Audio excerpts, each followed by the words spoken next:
Well, guys, the event takes place in on August 15th, 2004 at the Air Canada Centre in Toronto, Ontario, Canada. And the Observer had this to say: the story of the August 15th SummerSlam show at the Air Canada Centre in Toronto was supposed to be Randy Orton winning the world title from Chris Benoit. Instead, the story was the crowd reactions on a show that sold out with an announced crowd of 17,640, sold out weeks in advance, and an approximate gate of 1.3 million or 1 million US dollars.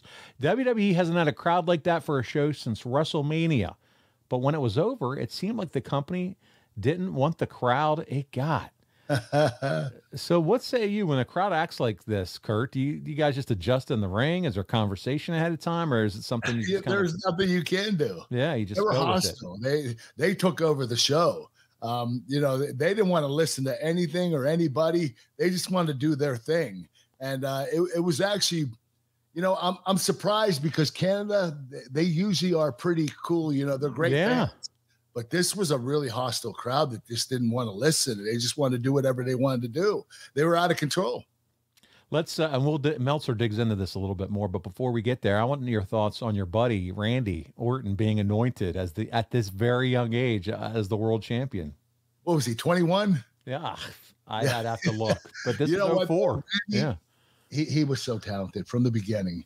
The kid had it. He had the it factor. He started wrestling at 17, and 4 years later he's world champion.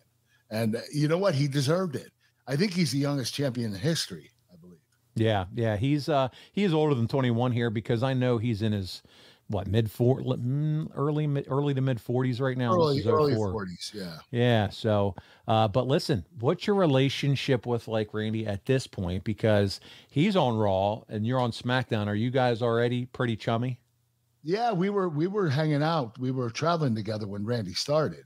So we kind of kept in touch, even though he was on Raw and I was on SmackDown. We would text each other, check on each other, make sure each other were okay.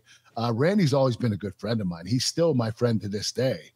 He's one of the very few wrestlers I actually still keep in touch with. Yeah, no, that's cool. And I know, your wives are friends. The whole family thing is that keeps Randy and I closer together, to be honest with you. We don't have a choice.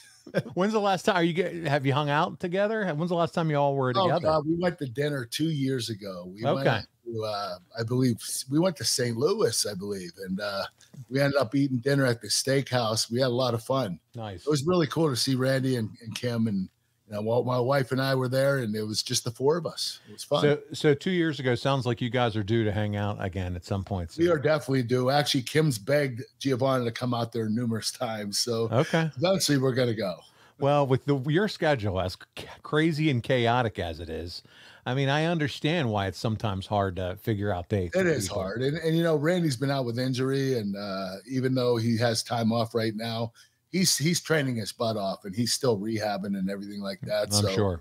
You don't want to. I'd rather wait till he gets back on TV before we start doing anything. There you go.